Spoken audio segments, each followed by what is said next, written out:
Hello student, math magician online class में आपका स्वागत है। मैं श्याम कुमार।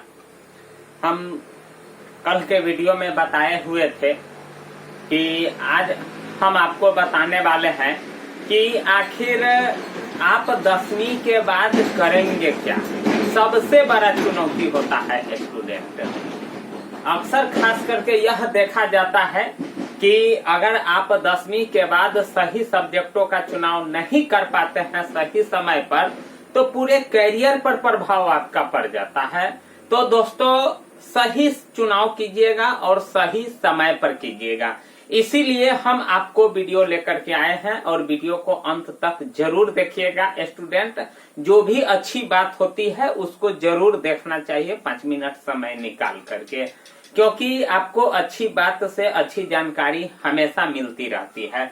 तो सही समय पर सही सब्जेक्टों का चुनाव बड़ा ही मुश्किल होता है और यह घड़ी आपके लिए खास करके मुश्किल भरा समय है। इसीलिए स्टूडेंट धैर्य से काम लीजिएगा, सुनिएगा, समझिएगा और कीजिएगा आप अपने मन से। सारे सब्जेक्टों का हम तीनों सब्जेक्ट यानी अब आपके बाद यानी जो 5 गो अनिवार्य विषय होता है वह खत्म हो गया है और आप अब इसके बाद आपका स्ट्रीम हो जाएगा, साइंस हो जाएगा, कॉमर्स हो जाएगा और आर्ट्स हो जाएगा। तो देखिए, आप इसमें से कौन सा चुनाव कीजिएगा स्टूडेंट, सबसे बड़ा समस्या होता है।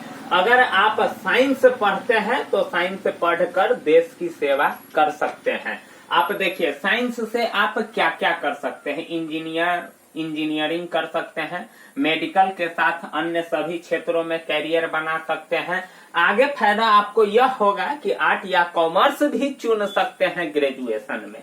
देख रहे हैं कि ना स्टूडेंट, यही साइंस का एक फायदा होता है कि आगे चल करके अगर आप आर्ट से पढ़ना चाहते हैं या कॉमर्स से पढ़ना चाहते हैं तो आप पढ़ सकते हैं, लेकिन कॉमर्स और आर्ट्स वाले के लिए वह दरवाजा बंद हो जाता है। अगर वह चाहेगा कि हम साइंस लेकर के पढ़ें तो उसके लिए असंभव हो जाएगा। तो इस प्रकार से हम साइंस पढ़ करके क्या कर सकते हैं, उसके बाद ग्रेजुएशन में आर्ट और कॉमर्स तो पढ़ ही सकते हैं। उसके बाद बी फार्म कर सकते हैं। कृषि के साथ अन्य जितना फील्ड है सब में आप कर सकते हैं काम। मतलब क्या कि जब ये आप साइंस का चुनाव करते हैं तो आप ऑलराउंडर हो जाइएगा। किसी भी विभाग में कोई भी सब्जेक्ट से आगे चल करके आप बढ़ सकते हैं। तो देखिए, आप अगर यहाँ चुनना चाहते हैं कि साइंस अच्छा होता है कि कॉमर्स अच्छा होता है कि आर्ट्स अच्छा होता है, तो यह आपके रुचि के ऊपर डिपेंड करता है स्टूडेंट। धरफराने की कोई जरूरत नहीं है, हड़बड़ाने की कोई जरूरत नहीं है। अगर आप एक आदमी से नहीं समझ पाते हैं, आप एक व्यक्ति से नहीं समझ पाते हैं, 2 व्यक्ति से पूछिए, 3 व्यक्ति से पूछिए, 4 व्यक्ति से पूछिए और जो आपको अच्छा लगे वही काम कीजिए।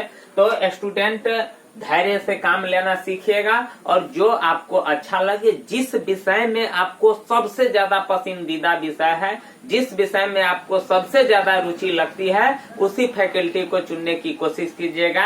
अन्यथा जब आपको पढ़ने में मन नहीं लगेगा तो फिर आपका पूरा करियर बर्बाद हो जाएगा। तो इस प्रकार से साइंस में आप इतना काम कर सकते हैं। देखिए, कॉमर्स वाले के लिए हम बताते हैं कि business, chartered accountants, company secretary, accountants यानी अकाउंटेंट्स, निवेश बैंकिंग, वित्तीय सलाहकार, auditing, income tax, SCA, CFA, global accountancy, marketing, general business, economics विशेषज्ञ। इस प्रकार से आप कॉमर्स में काम कर सकते हैं। जब आप कॉमर्स से पढ़िएगा तो इन विभाग में आपको काम करने का मौका मिल सकता है। उसके बाद जब आर्ट्स से पढ़िएगा तो स्टूडेंट लिटरेचर बनिएगा, सोशल वर्कर बनिएगा। एजुकेशन के साथ अन्य जितना भी विकल्प है आप आर्ट्स से काम कर सकते हैं, आप आर्ट्स से उसमें जा सकते हैं। तो बात यहाँ है कि साइंस में इतना फायदा है, कॉमर्स में भी इतना फायदा है और आर्ट्स में भी इतना फायदा है। लेकिन जब आप साइंस पढ़िएगा तो कॉमर्स और आर्ट्स में जो भी है उस विभाग में भी आप जा सकते हैं। लेकिन यहाँ जो निवेश बैंकिंग है, वित्तीय सलाहकार है, ऑडिटिंग, इनकम टैक्स है, इस विभाग में फिर आप नहीं जा सकते हैं। और उसके बाद आप आर्ट्स से पढ़िएगा तो जितना अन्य विभाग है आप उस सब में जा सकते हैं।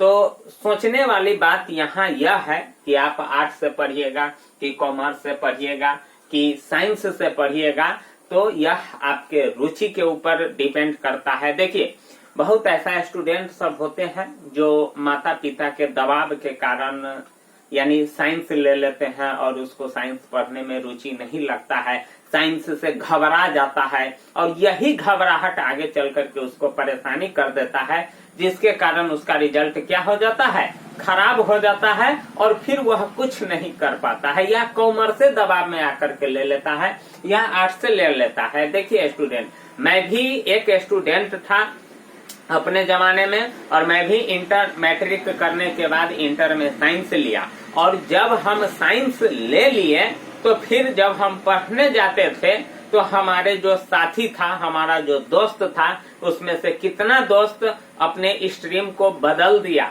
मतलब जो साइंस है वह आर्ट्स में चला गया, कॉमर्स में चला गया, वहाँ फायदा गिनाना शुरू हो गया कि भाई साइंस अच्छा नहीं है, कॉमर्स में चलो, आर्ट्स में चलो। कॉमर्स वाला सोच रहा था कि भाई कॉमर्स अच्छा नहीं है, साइंस में चलो, आर्ट्स में चलो, कुछ भी नहीं है। मतलब तमाम चीज की बात सब होता था, तरह तरह की बातें होती थी, मन में घबराहट होती थी, हमारे भी मन में घबराहट होती थी। लेकिन मैंने कहा कि नहीं, जब साइंस से एडमिशन ले लिए हैं तो हम इसको पढ़ेंगे। और खास करके मैं मैट्रिक में जब था तो मेरा साइंस, मैथ और साइंस थोड़ा मजबूत था, तो हमको साइंस पढ़ने में थोड़ा सुविधा बुझा रहा था और मैथ भी पढ़ने में सुविधा बुझा रहा था। इसीलिए हमने यानी इंटर में साइंस फैकल्टी को चुन लिया और उसके बाद मैं इंटर भी क्वालिफाई कर ही गया।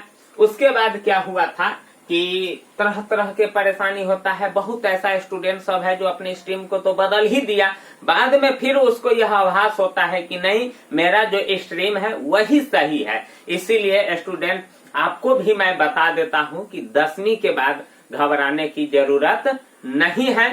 सही समय से आप जो फैकल्टी है, आपका जो आपका सब्जेक्ट है, उसका चुनाव कीजिएगा। यह कठिन निर्णय होता है, यह मैं आपको अभी ही बता देता हूँ।